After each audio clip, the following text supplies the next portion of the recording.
Wiggins, of course, finished with 26 points and 13 rebounds in Game 5, leading the Warriors in both categories. He also had 20 points in the paint, tied for his most in any game this year. He imposed his will in Game 5, but that perception has not always been the case with him, as he discussed with Malika.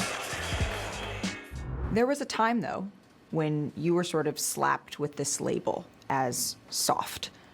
How do you reflect on that now? I mean, everyone's, entitled to an opinion.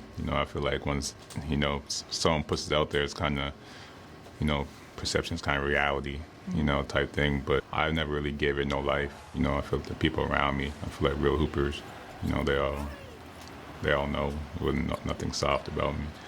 But, just coming out here and, playing on the biggest stage, just showcasing what I can do, it's been a blessing. Stephen A., your thoughts? Quick comment. I wanted to say that I haven't always been high on Andrew Wiggins, but I'm high now. And a player will remain nameless who refused to get vaccinated. Andrew Wiggins was one of those players that were very reluctant to do so at the beginning of the season. But he understood who he was playing for, that there were championship aspirations, and said, excuse me, I got to be there for my team, and did what he needed to do. And look where they are. By the way, isn't he one great performance away from being involved in the MVP of the finals discussion? He's already he ain't ahead of it, but he's involved. He's involved. We're not doing that. Steph Curry winning MVP. Yes, Everybody knows the assignment. Everyone was so stunned by that, the case fell down. Case fell. And what this is the Champions case. It is developed by ESPN Marketing and the NBA to celebrate the culmination of the 75th anniversary season in epic fashion. Jalen, this is right up your alley. It's got a bottle of Moet champagne. It's got the custom victory goggles, and it's got a towel. What do you think? I think I'm wearing these and drinking champagne tonight regardless. That's what I believe. That's how we spent lunch. What are you talking about? Here's the thing. He's the one guy that would want the goggles more than the champagne. Exactly. In the meantime, Michael Wilbon, we're talking about Andrew Wiggins, and maybe he could play his way into the MVP conversation. Right. But for tonight, who is the most important player for Golden State whose name is not Steph Curry? Andrew Wiggins. I really think he's played his way into earning that trust from us. The rebounding. Didn't he go a career high 16 and then 13 back-to-back rebounding?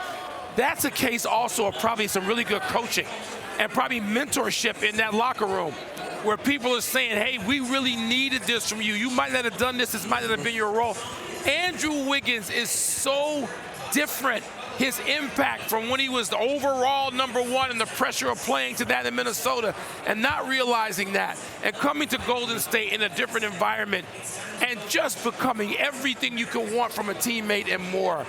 I'm going to go with Wiggins again. I'll let Jalen be the tiebreaker here. I'm going to tell you Klay Thompson, because you're thinking basketball 101, which makes perfect sense. I can't disagree with the words you uttered, Wilbon. What I would say to you, however, is what's on my mind is impact.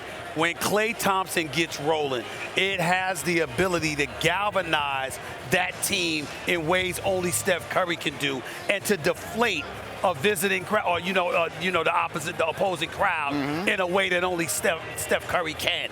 I look at it from that perspective, and I will remind you why Andrew Wiggins has a great feel-good story that's to be applauded and commended. It's Klay Thompson that's been out the last 2 years. It's Klay Thompson that torn the ACL and then the Achilles. It's Klay Thompson that has suffered and had to watch. And the Golden State Warriors went to the finals 5 straight years with him.